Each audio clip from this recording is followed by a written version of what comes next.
Hi everyone, আসসালামু আলাইকুম। আমি জিনিয়ানুর আবার আপনাদের বন্ধু নতুন একটা ব্লগ নিয়ে হাজির হলাম। আমি আজকে আপনাদের সাথে শেয়ার করব চিতলুটি পিঠা। এটা আমাদের ভৈরবে খুব জনপ্রিয় একটা পিঠা।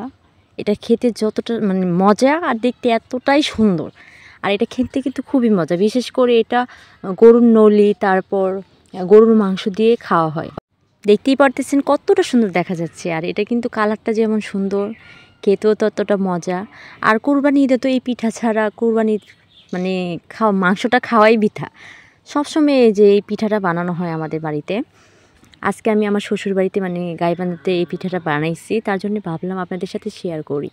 প্রথমে আমি ফ্রিজের মধ্যে আটা ছিল, চাউলের গুঁড়া, যেটা নিয়ে বের করে রাখছিলাম অনেকক্ষণ আগে। ডিপে ছিল, দেখেন দলা দলা দেখা যাচ্ছে। ওখানে আমি স্বাদ মতো লবণ আর একটু হলুদ দিচ্ছি, কারণ একটু কালারের জন্য হলুদ দিচ্ছি, আপনারা চাইলে সাদাও করতে পারেন। তারপর এটার মধ্যে আমি অল্প একটু জিরার গুঁড়া দিচ্ছি, আর এটার মধ্যে আছে না আদা রসুন বাটা দিলেও ভালো লাগে, কিন্তু আমার মনে হলো যে এইভাবে করেই ভালো লাগবে। সবাই আদা রসুন দেয় না, এভাবেই ভালো লাগে খেতে। তারপর অল্প একটু পানি দিব আর মিশাবো, অল্প একটু পানি দিব আর মিশাবো। দেখতে পারতেছেন আমি আটাটা কিভাবে গুলতেছি। বিশ্বাস করবেন না গাইস, এটা কোনো চাপা না। যারা এই পিঠাটা খাইছে ওরা অবশ্যই জানে এটা খেতে কতটা মজা। এটা খালি মুখে খেতেও কিন্তু খুবই মজা। কিন্তু বিশেষ করে আমাদের কোরবানি ঈদের মধ্যে গরুর পা, নলি, তারপর গরুর গোশত দিয়ে এই পিঠাটা খাওয়া হয়। জামাই আছে না, মেয়ের জামাইয়ের সামনে দেয় এই পিঠাটা বানায়া, জামাই আদর পিঠা।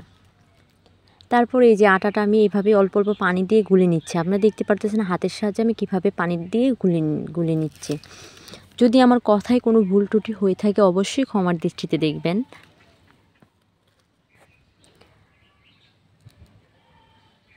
যে হাতের সাহায্যে আমি দলাগুলো ভেঙে নিচ্ছি।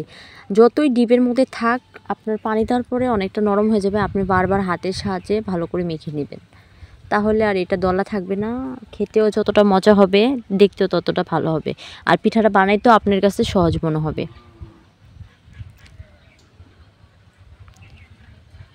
আর অল্প একটু লবণ কম হয়েছিল, আমি আর একটু লবণ দিয়ে নিছি। আপনারা গুলবেন, গুলে একটু মুখে দিয়ে দেখবেন যে লবণটা ঠিক আছে কিনা।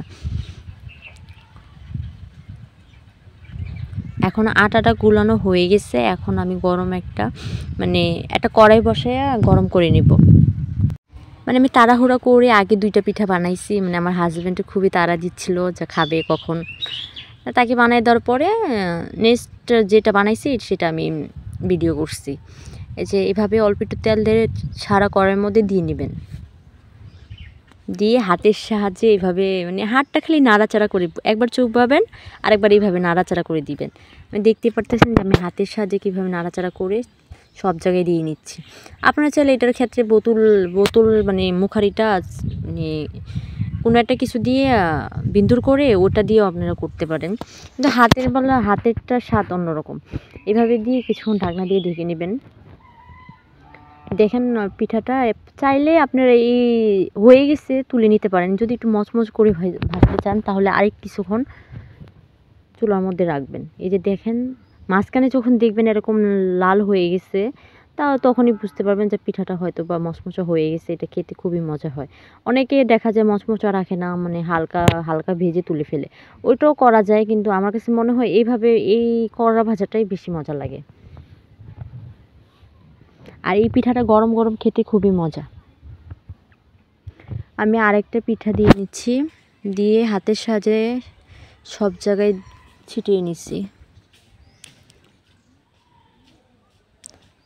আপনারা পিঠাটা বানানোর সময় অবশ্যই হাতটা একটু সাবধানে রাখবেন, কারণ তেলের ছিটা পড়তে পারে।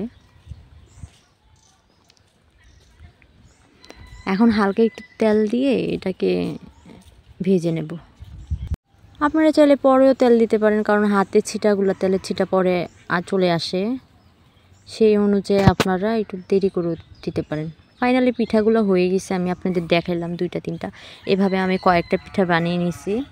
দেখতে পারতেছেন ফাইনাল লুক। এটা দেখতে কতটা সুন্দর দেখা যাচ্ছে, আর এটা কিন্তু খেতে খুবই মজা। অবশ্যই বাসায় একবার হলো ট্রাই করে দেখবেন। এটা কালারটাও খুব সুন্দর আসছে, যেহেতু একটু হলুদ দিয়েছি তার জন্য কালারটা সুন্দর দেখা যাচ্ছে। আপনারা চাইলে সাদাটাও বানাইতে পারেন। এই যে দেখাই নিচ্ছি এই যে কতটা সুন্দর আর লোভনীয় খাবার হয়েছে। সবাই ভালো থাকবেন, সুস্থ থাকবেন। যদি আমার ভিডিওটা ভালো লাগে অবশ্যই আমার চ্যানেলটাকে সাবস্ক্রাইব করবেন। পাশে থাকলে অবশ্যই পাশে পাবেন, সাপোর্ট করলে অবশ্যই সাপোর্ট পাবেন ইনশাল্লাহ। আল্লাহ হাফেজ।